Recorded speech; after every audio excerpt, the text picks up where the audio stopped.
one than 19.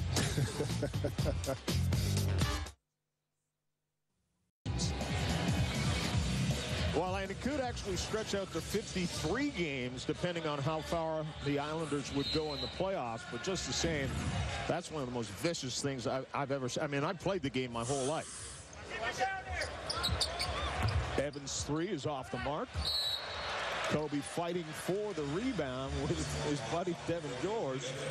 And George picks up the foul. You know, it's kind of one of the ironic things for me in all of sport. You know, you see a deplorable action like that by Chris Simon, and the difference, though, no one blames the league for that, you know, which is how it should be. If someone in the NBA does something despicable, all I ever hear about is how that's what's wrong with the league. You know, similar scenarios play out in the NFL or what have you. To me, that's very bothersome as a former player in this league because, again, it's not a testament to the game or to the league. You have bad apples in every sport. Right. Your point being that the NBA seems to take it harder from the media whenever there is an incident, no question about it, to the other leagues. And I think it's unfair and it's unjust. And you know, we got a lot of great character guys in this league. A lot of quality, a lot of good is done in terms of the game and the participants of the game. And I think oftentimes that's lost. 3-second call goes against Dallas. So they turn it over. So Dallas has not looked good at all offensively. We've got to give the Lakers a little bit of credit in terms of the pressure that they've been able to put on, in part because they're much more versatile, I think, defensively with their lineup. And you know what? Our producer just made a great point. Those 4 days off, the rust might have a little something to do with it as well. Kobe Bryant draws George into a foul and then smiles at him. The two of them are very, very good friends. That's the second foul on Devin George. Now, on December the 13th, these teams met. They were both 15-7. Since then, Dallas has struggled. 36-2. I don't know what happened on those two nights. I was going to say, I just can't figure that part out. And the Lakers 18-23. I mean, that is an incredible run from two teams with identical records. Well, certainly the Lakers weren't going to play 36-2 caliber basketball, but they have been absolutely decimated by injuries because this team has such a small margin for error with the way their roster is constituted on the key guys they'd have to have out there. Lamar Odom has missed too much time for this team to maintain any sort of consistency. I tell you, things are going to have to change for Dallas. They've only taken 2 free throw attempts in this game. The Lakers already 13. And that's what we've got to see more of. I think Dirk Nowitzki being more aggressive, more assertive, much like we've seen with Kobe Bryant early on in this game. He's the best player. He's your MVP candidate. He's the guy that I think's got to be more aggressive, and I think you're going to see the Mavericks start to feature him a little more offensively for the rest of this quarter. Well, we weren't in the Mavericks locker room before the game, but I have a pretty good feeling on Avery's board at the top somewhere, Kobe Bryant's name is probably in capital letters saying we need to slow this guy down early. Their worst nightmare is Kobe Bryant comes out and gets into a rhythm, gets a lather going early in the game, because now this is the kind of guy that can carry you all night offensively once he finds that rhythm. Ronnie Turiaf making an appearance here. I wasn't sure he was going to be able to play. Missed the last 2 games with back problems. His back has really bothered him all year long, and crowd favorite. Also one of my favorite guys in the league. I was going to say, he's fun just to be around. Yeah. Great energy, such a positive human being, and, you know, well documented what happened to him with the open heart surgery. Phenomenal story, and a quality human being. Kobe a little deep with the shot.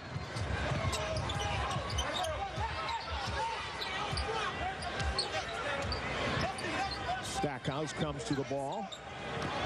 Dumps down to Howard. He goes baseline. Draws a lot of traffic. Stackhouse from outside. And that's another guy we haven't talked about. Josh Howard there creating offense for Jerry Stackhouse off the post up. Able to find the open man. Brown and Jop down there in quite a battle. The ball's knocked out of bounds. We talked about Ronnie Turiaf having the back problems. I like to do this at home too. That looks like me when I get up in the morning. It has nothing to do with my back. To get out the bed. I just like to do it. Yeah, you would look good doing that, Josh. That was a bad visual for me. I don't know. Shamon Williams now to Kobe Bryant.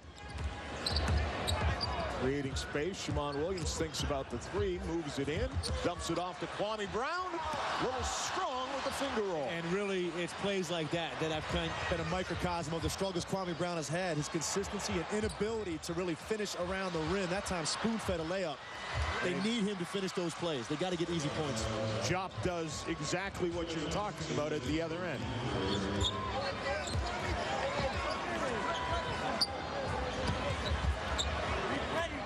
Brown. And you can see just his reluctance to even look at the rim on that last possession. And offensively, nice job by Shammond Williams. But offensively, when you get a big guy the ball that low on the block, you're expecting to make an offensive move. And then you start sitting around, and fortunately for the Lakers, Williams able to bail him out with the mid-range jump.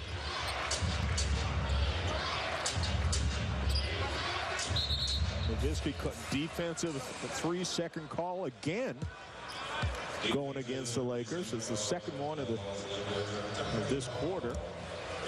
Technical each time. And, you know, one of the reasons you get a call like that for the Lakers, and Phil Jackson talked about before the game, you know, they basically have a roster of 7 guards and 3 bigs. And so oftentimes you're going to have guards having to guard bigs, puts them in positions they're not accustomed to being on the floor.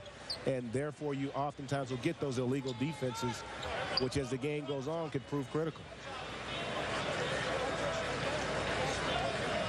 Especially when you're playing against Dallas. I mean, they got enough going for them anyway. You know, Timmy talked about it. The margin of error is very small when you play against a team like the Dallas Mavericks. Howard working on Bryant. Beats him to the hole, gets up and drops it down. Well, that's a part of his game. He has really improved over the last 3 seasons. His ability now to post up and just work you for the shot that he wants. Not just an offensive rebounder slasher the way he was when he first came into the league. 9-2 run now by Dallas. Has them back even. Nowitzki somehow on Shammond Williams. Well, I don't know how that happened. Well, that happens because of transition. Then again, one of the great strengths, Dirk can get the rebound and then run the offense. I should say the turnover. Then he can bring it up and creates the mismatch. You get cross-matched offensively and doesn't allow you to switch back. Kobe Bryant for 3, no good. Jop with the rebound. Stackhouse. Into the paint, little floater off the glass. And look at the tempo, how it's changed, and how now Dallas is getting out and trying to score early in the offense. A 13-2 run, they're getting everything they want offensively. You know, when Jason Terry got that last rebound, Dirk was screaming at him to push the basketball. He looked reluctant to do so at first. And here they go again in transition, another easy bucket. This is the pace the Mavericks want to play at against a team like the Lakers. 15-2 run after that Jerry Stackhouse run out. Largest lead of the game for Dallas. Final 10 seconds here in the first quarter. Shot clock is off. Shammond Williams with the ball. Bounce pass down to Kwame Brown. And Dirk Nowitzki thought he had the block they called goaltending. That looked close. I got to see that again because I thought it was a good play. Did it hit a glass first? I didn't think it did, but the other thing, the message that sends from a defensive standpoint of how relentless you're going to be, how you're going to attack and contest every shot, puts a lot of pressure on you offensively. And the message that it sends from Dirk Nowitzki's standpoint, he wouldn't have made that play 2 years ago.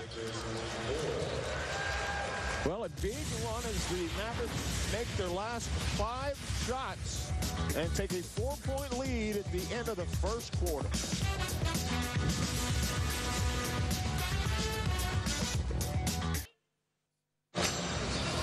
Welcome back.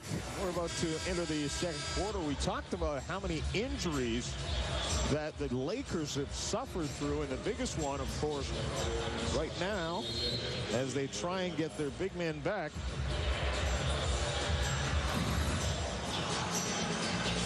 Jim Gray would be Lamar Odom.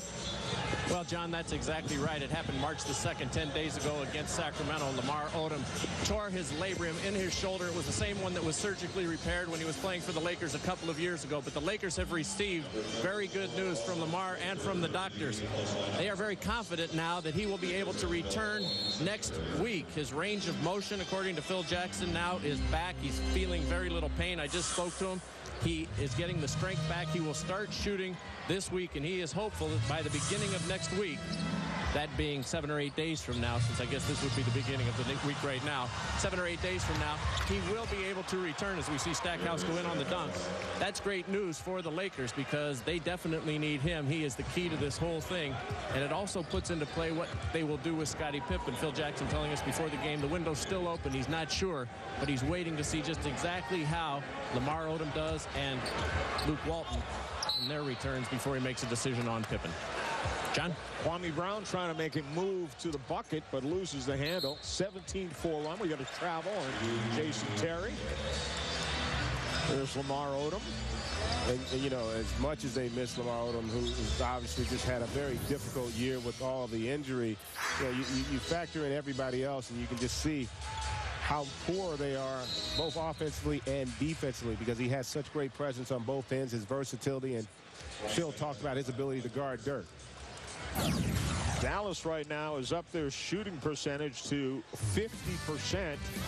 And when you get looks like Stackhouse got, pretty high percentage.